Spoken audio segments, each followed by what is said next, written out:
bienvenue dans cette nouvelle vidéo. Alors dans cette vidéo, je vous propose de vous faire un tuto pour réaliser un mini-album. Et pour faire ce mini-album, je vais notamment utiliser de la Fimo Leather, c'est-à-dire de la Fimo cuir. Donc avant de commencer ce tuto, je vous préviens que j'ai décidé de réaliser cet album en 2 vidéos parce que sinon elle risque d'être beaucoup trop longue et donc je vais devoir accélérer ou trop couper, etc. Et j'ai vraiment pas envie de trop couper. J'ai pas envie que ce soit une vidéo trop longue. Vous savez que ça c'est quelque chose que j'aime pas trop. Donc voilà, sachez que ça c'est la première partie sur la couverture. Donc on va vraiment créer la couverture dans cette première partie et dans la deuxième vidéo ce sera tout l'intérieur de l'album et sa décoration. C'est donc parti avec de la Fimo Leather, donc c'est une pâte Fimo qui, une fois cuite, donne vraiment un effet cuir à sa pâte. Elle est très malléable et on peut en faire des bracelets, des portefeuilles, des bijoux, etc. Enfin, je vous conseille d'aller voir des vidéos parce qu'il y a plein de vidéos tuto où on peut utiliser cette pâte. Donc cette pâte Fimo Leather, et donc moi j'ai décidé de l'utiliser pour en faire la reliure de mon album. Alors du coup je choisis de travailler avec de la Fimo Leather jaune parce que je trouve que c'est une couleur qui ira super bien avec mon album. Je la malaxe un peu, donc elle est déjà assez molle et je vais clairement avoir besoin de tout le paquet pour faire ce que je vais en faire donc pour la reliure. Donc je la passe à la machine à pâte, donc si vous avez une machine à pâte c'est encore mieux que le rouleau à pâtisserie là, parce que là elle va vraiment bien aplatir la pâte et je vais essayer de faire un rendu vraiment assez fin parce que plus c'est fin et plus la pâte est vraiment malléable et moi comme j'ai envie d'en faire une reliure d'album, j'ai envie qu'elle se plie, enfin voilà, qu'elle soit vraiment une forme arrondie, bien malléable. Du coup, quand j'ai un morceau assez grand et assez fin, je vais la mettre au four et c'est là que le drame arrive. Je devais mettre la pâte à 130 degrés pendant 30 minutes au four et moi je l'ai mise à 180 degrés et au bout de 15 minutes, voilà le résultat, c'est vraiment le gros fail. Je viens de mettre un pain entier de pâte Fimo cuir à la poubelle, elle a totalement brûlé et il faut savoir que je suis une pro pour brûler les choses au four. Et voilà, j'avais quand même envie de vous laisser un petit peu ce fail en vidéo parce que non seulement j'avais pas vraiment envie de tout refaire en vidéo, donc du coup je suis vraiment dégoûtée parce que il fallait que je fasse cette vidéo car après je pars en vacances et donc je me suis dit tant pis pour le jaune, je vais prendre du bleu et donc je refais tout la même chose, sauf que cette fois-ci j'ai mis tout à 130 degrés et cette fois-ci après 10 minutes je suis allée voir et j'ai vu que la pâte déjà fumait et donc je l'ai tout de suite sortie et donc finalement heureusement je n'ai pas laissé 30 minutes comme il me le demande sur le paquet. J'imagine que plus la pâte est fine, donc moins on fait quelque chose d'épais et moins elle a besoin de rester au four. Faut vraiment pratiquer cette pâte pour savoir vraiment comment l'utiliser et comment la cuire. Et donc une fois la pâte cuite, elle a vraiment bien cet effet malléable. Et alors je ne sais pas pourquoi, mais mon appareil ne reflète pas bien la couleur du bleu que j'ai utilisé. Donc le bleu de la pâte en fait est plutôt turquoise. D'ailleurs le nom exact de la couleur de la pâte que j'utilise ici s'appelle Lagon. Et donc voilà, ce que vous voyez n'est pas tout à fait la réalité, comme ça vous savez. Et donc ça doit être une histoire vraiment de réglage que je ne sais pas faire dans mon appareil photo, donc voilà. Je vais commencer par préparer donc la couverture de mon album, donc j'ai découpé des cartons de 12 sur 18 cm et je vais déjà coller mes fonds de papier dessus.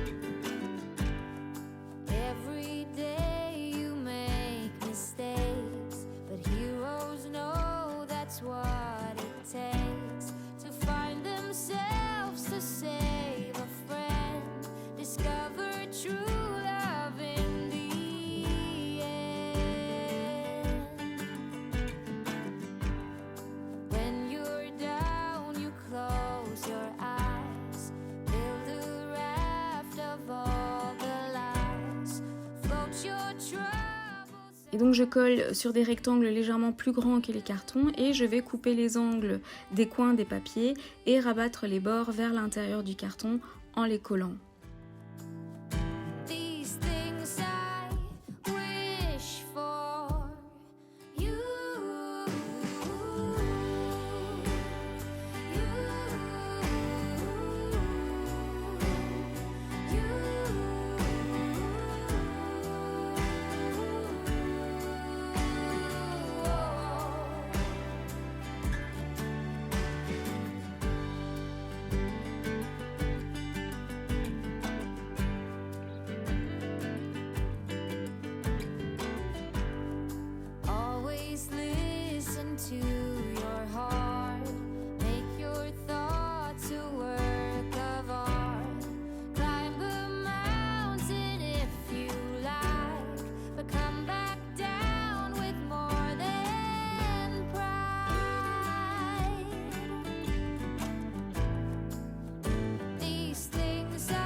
Ensuite, je vais coller ma Fimo à la couverture, mais d'abord, je vais la découper aux mesures de 12 cm sur 9 cm. Donc les 12 sont en fait la largeur de ma couverture et les 9 cm sont la reliure. Donc c'est-à-dire qu'il y aura 3 cm qui seront collés à l'arrière de ma couverture, donc la couverture arrière.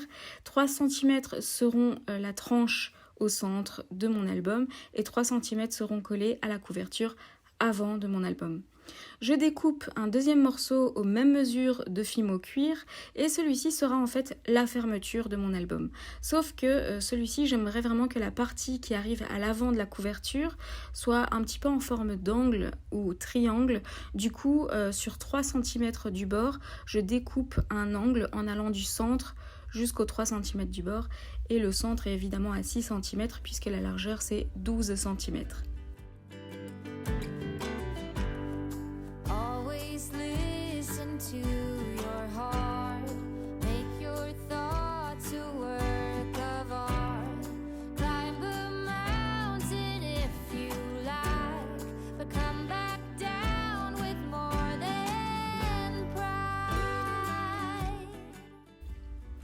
Je vais coller ensuite le tout, donc ça tombe bien parce que j'ai du double face de chez Craftelier de 3 cm de large.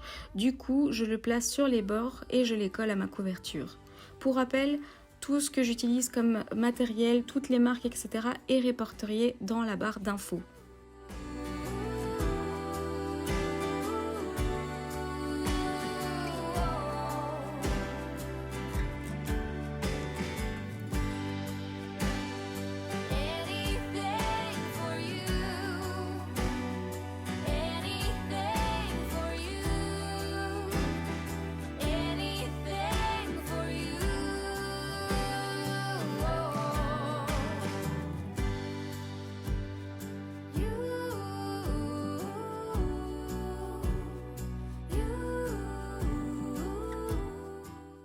Pour la reliure, donc pour la Fimo reliure, pareil, sauf que je ne colle pas l'avant puisqu'elle va se refermer. Donc je vais vous montrer tout de suite comment faire pour fermer l'album.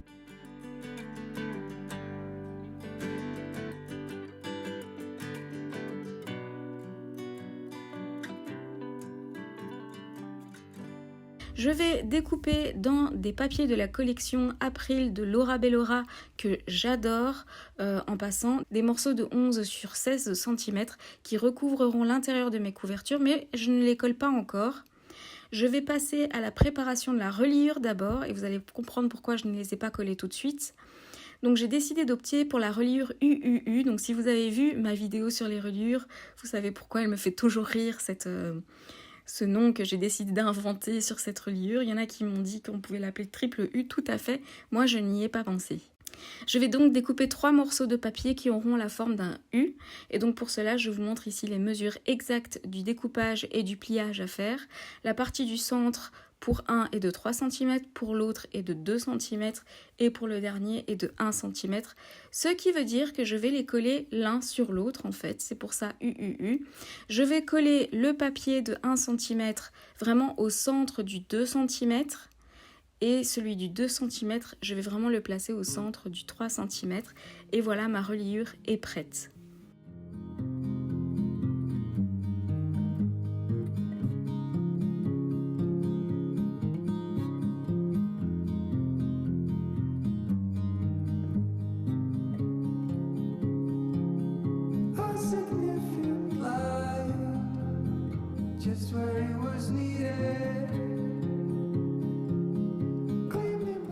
J'aimerais insérer ma reliure dans le papier qui est à l'intérieur de la couverture et donc je vais créer en fait une espèce de fente pour pouvoir vraiment glisser le dernier pli de ma reliure à l'intérieur de la fente. Donc je fais une fente de 10 cm à 1 cm du bord exactement et je vais glisser ma reliure à l'arrière et je vais la coller.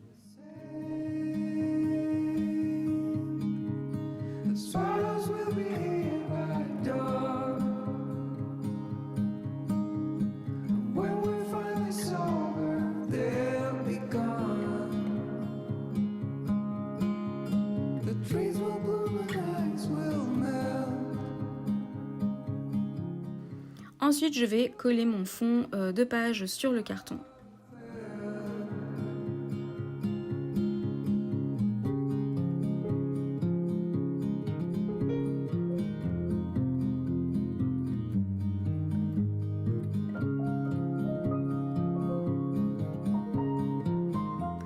De l'autre côté, je vais d'abord percer un trou dans ma couverture qui sera à 2,5 cm du bord au centre, et le centre est 6 cm.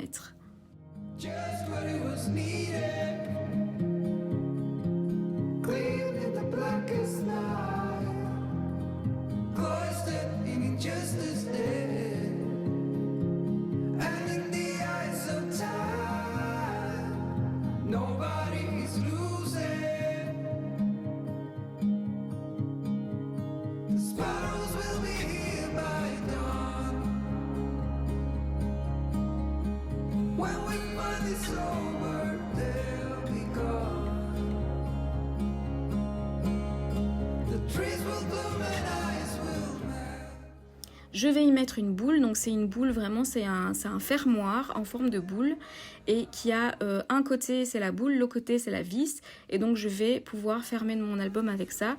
Donc je vais le visser en fait à travers le trou que j'ai fait dans la couverture.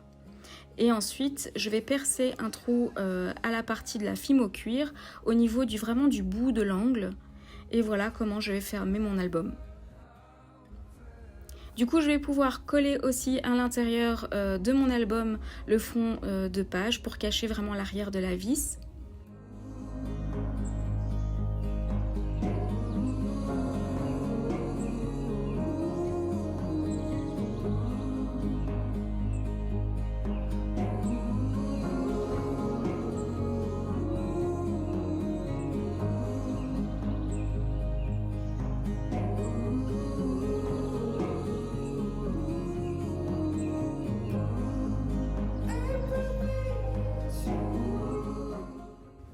Et voilà, ma couverture d'album est totalement terminée. Et donc l'album est prêt à ce qu'on passe à la deuxième partie de la vidéo, c'est-à-dire coller les pages à l'intérieur, coller les photos, décorer les pages, etc. Et donc j'espère que cette première partie vous a plu avec la Fimo Leather, avec mon fail total de mon professionnalisme pour pouvoir brûler des choses au four. Et on se retrouve très bientôt pour la deuxième partie. N'oubliez pas de cliquer sur la petite cloche pour être tenu au courant des nouvelles vidéos et à très bientôt dans une prochaine vidéo.